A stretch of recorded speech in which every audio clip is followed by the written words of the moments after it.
mu publicity yabaddewo buli omu asobola okwogera kyakola ki kyagala for some reasons. However, nga tuvudde ku bantu tutunuulire ebintu bino wammanga mu Kivvulu waliyo kye bayita production. Tunuulire abantu abo munnange si batono nnyo okuba ogwokera n'olangirira nti show yakoze eki yaflopinze show yaflopinze tesobola beera bwetyo.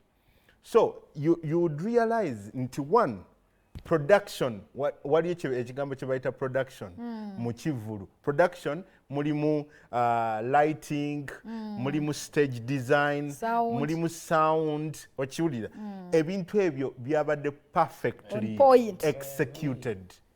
Very n'omuyimbi kennyini n'ata disappointing n'ayimba bulungi nga bwe tuluwulira ku nti ojja kwegendereza nti okay woba reporting ebibi reporting n'ekirungi. One, where do we get a show nga VIP ya mitwalo 3 individual omuntu omu VIP emitwalo ameka 3 ne tujjuza where VIP kubayo yajjudde. Where do you get tables nezijjula ku bukadde bumeka busatu?